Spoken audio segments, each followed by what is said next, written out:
I cry sometimes when I'm lying in bed just to get it all out what's in my head, and I'm feeling a little peculiar. And so I wake in the morning and I step. Kalian orang Lampung yang sedang merantau, saya ingin bertanya, pernahkah kalian merasa identitas daerah kalian lebih dulu dinilai daripada kemampuan kalian?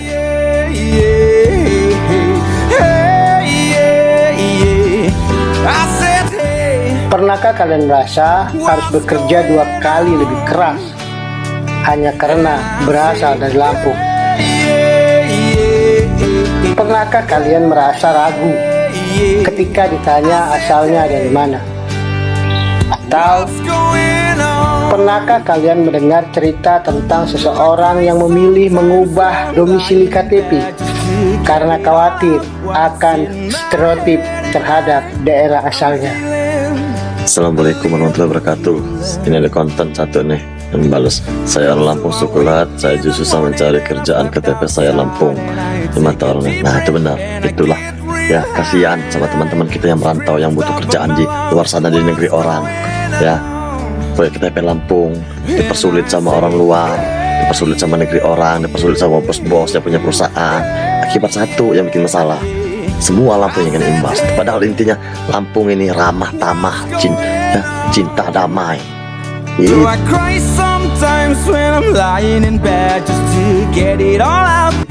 Ketika Bujang Lampung interview kerja di Jawa.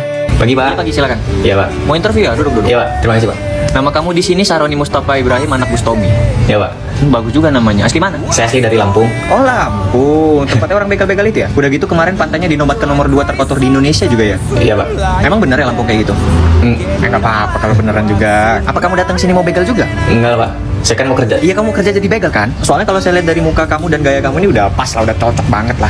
Kalau misalkan nanti ada yang kehilangan motor atau kebegal jadi kan.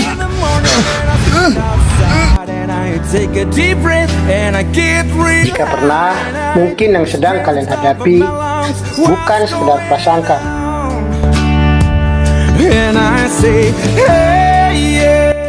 Dalam ilmu sosial, itu disebut stigma.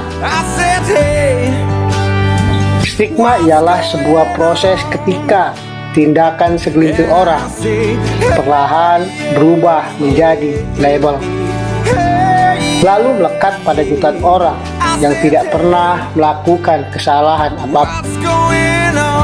Dan hari ini kita akan membahas bagaimana sebuah kalimat dapat membentuk persepsi, bagaimana persepsi berubah menjadi stigma, dan bagaimana stigma dapat mempengaruhi cara masyarakat memandang sebuah daerah. Karena terkadang yang paling berbahaya bukanlah kejahatannya, melainkan kata-katanya yang membuat seluruh daerah ikut menanggung akibatnya.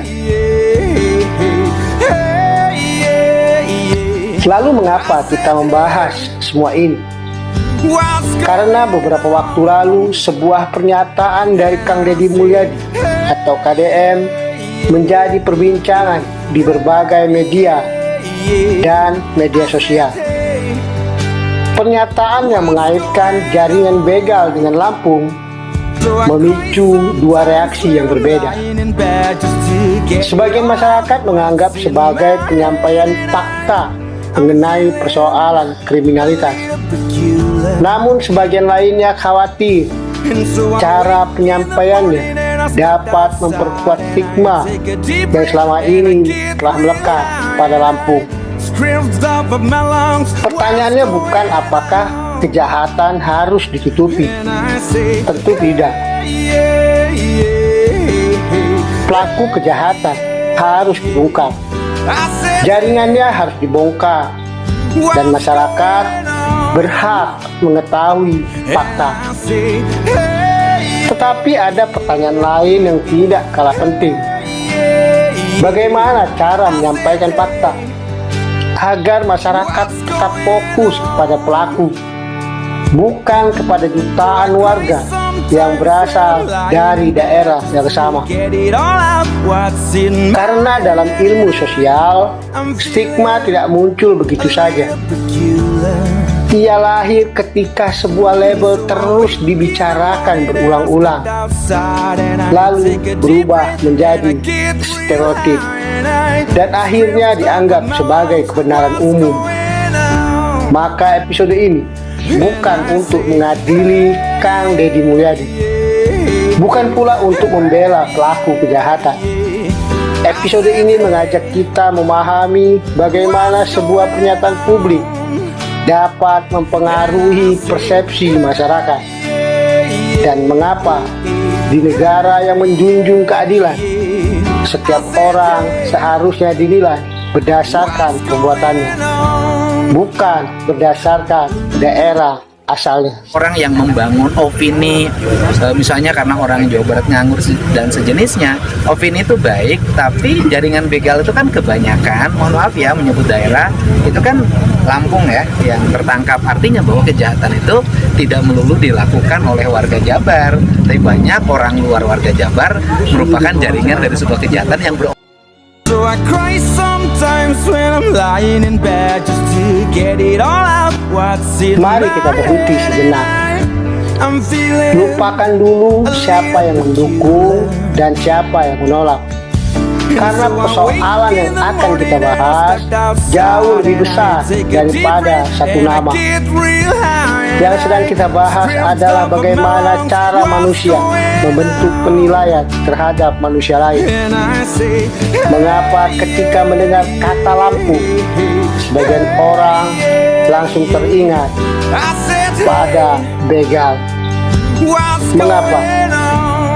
Bukan teringat pada kopi Lampung, bukan teringat Taman Nasional Waikambas, bukan gajah Sumatera, bukan para petani lada, bukan ribuan mahasiswa, bukan jutaan masyarakat yang hidup jujur, tetapi yang diingat kriminalitas.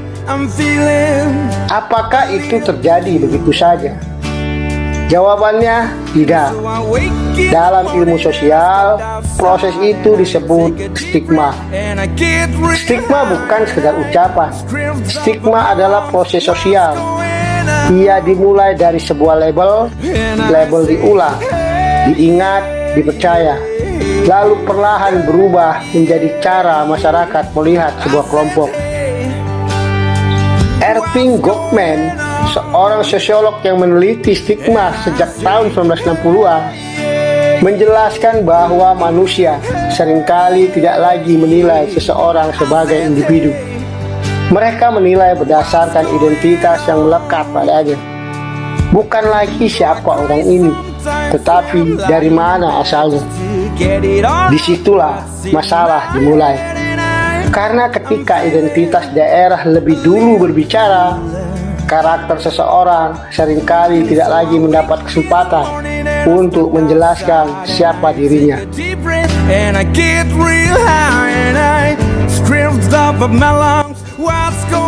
Padahal hukum tidak pernah menghukum sebuah provinsi. Hukum menghukum pelaku. Namun dalam kehidupan sosial, manusia kadang melakukan hal yang berbeda.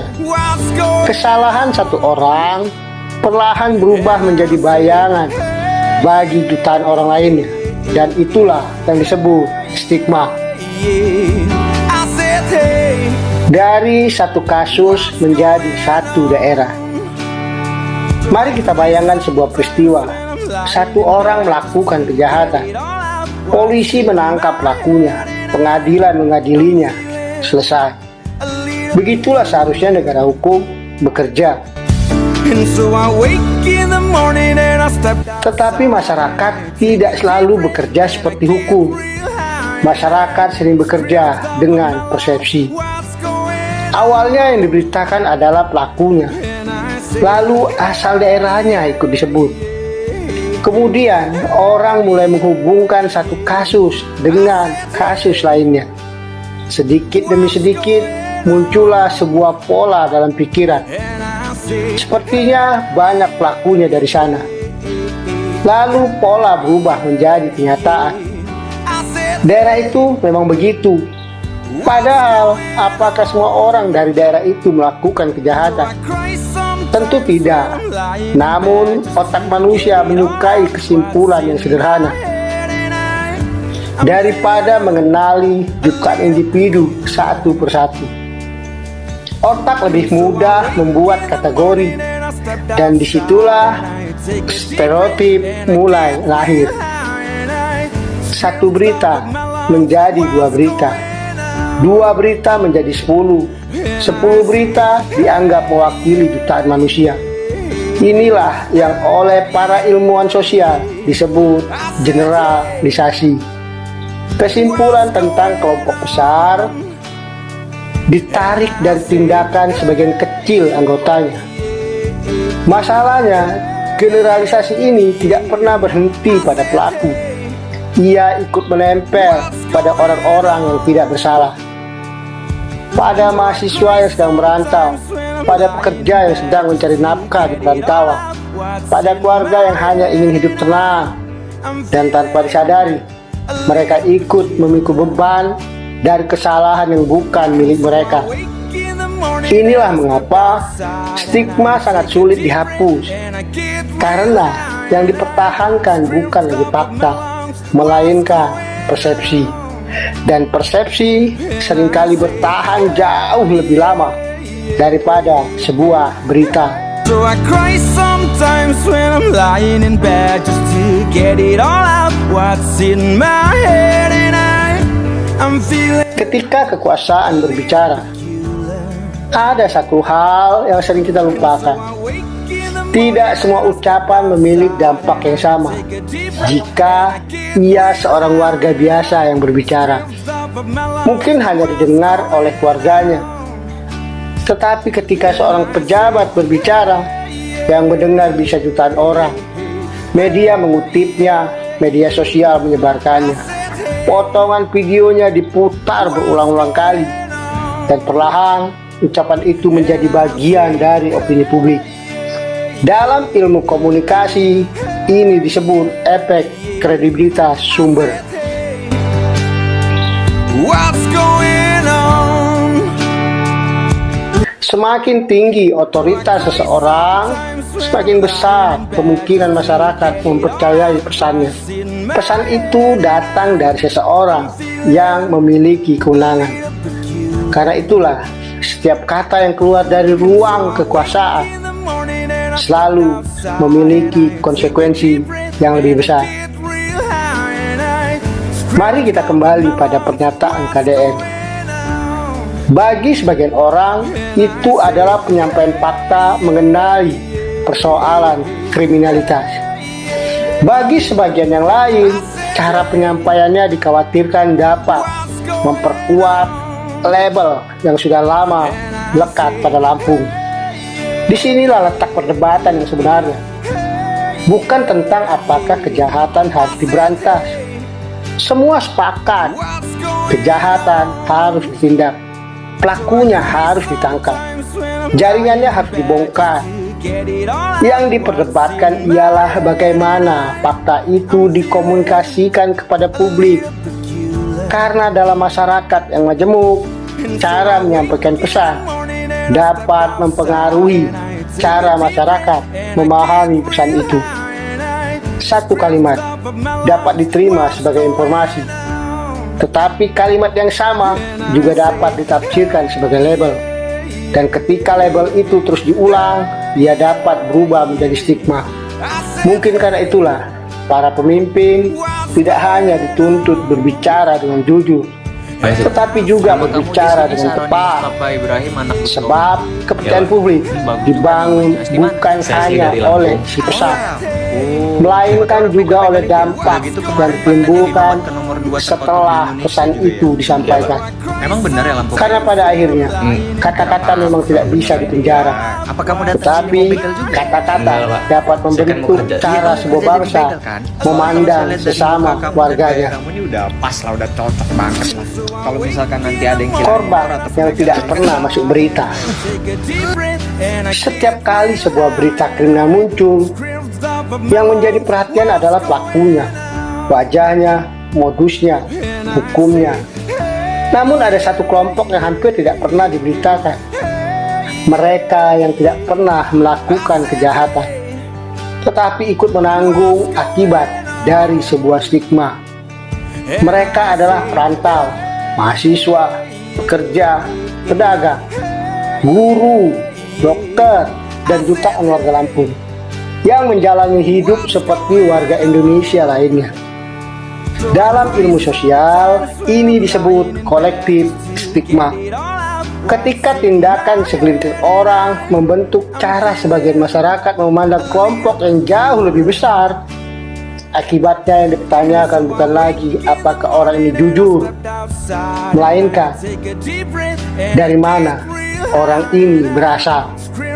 Padahal asal daerah tidak pernah bisa menjadi ukuran karakter seseorang. Ada orang jujur di setiap daerah, ada pelaku kejahatan di setiap daerah. Karena kejahatan bukan identitas sebuah provinsi, melainkan tindakan seorang individu. Beban stigma seringkali tidak terlihat. Ia tidak tercatat dalam statistik, tidak muncul dalam laporan kepolisian, tetapi dapat mempengaruhi rasa percaya diri, hubungan sosial, atau kekhawatiran sebagian orang akan cara mereka dipersepsikan. Itulah mengapa stigma begitu sulit dilawan, karena ia bekerja bukan melalui hukum, melainkan melalui cara manusia berpikir. Dan selama masyarakat masih menilai seseorang berdasarkan label, bukan berdasarkan perilakunya, selama itu pula stigma akan terus hidup. Pertanyaannya sekarang, apakah kita ingin mewariskan cara berpikir seperti itu kepada generasi berikutnya? Atau kita mulai belajar membedakan antara pelaku dan jutaan warga yang tidak pernah melakukan kejahatan? Memutus rantai stigma. Lalu bagaimana cara menghentikan stigma? Apakah dengan berhenti membahas kejadian?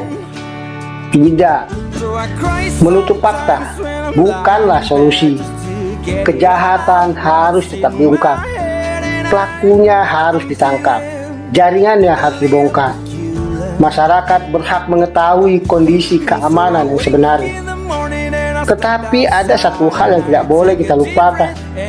Negara hukum mengadili berdasarkan perbuatan, bukan berdasarkan tempat lahir, bukan berdasarkan suku, bukan berdasarkan provinsi.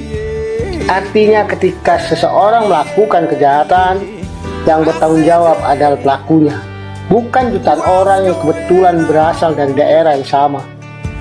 Karena itu, cara kita berbicara tentang kejahatan sangat menentukan. Jika fokus kita adalah pelaku, maka keadilan akan bekerja.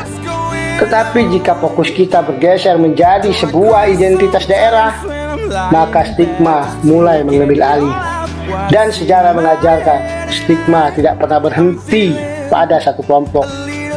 Hari ini mungkin Lampung, besok bisa Ambon, bisa daerah lain. Hari ini mungkin satu provinsi, besok bisa satu suku, lusa bisa satu agama. Stigma selalu mencari identitas baru untuk diberi label. Itulah sebabnya melawan stigma bukan hanya membela Lampung. Melawan stigma berarti membela prinsip bahwa setiap warga negara berhak dinilai sebagai individu, bukan sebagai wakil dari daerah asalnya.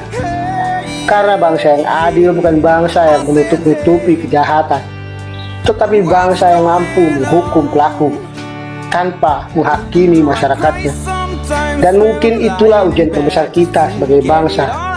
Apakah kita akan terus hidup dalam prasangka, atau kita mulai membangun Indonesia di mana setiap orang dinilai dari integritasnya, bukan dari alamat yang tertulis di kartu identitasnya.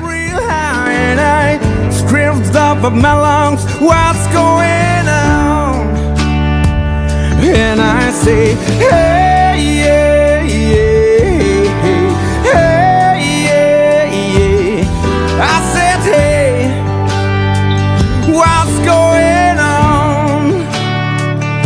and I say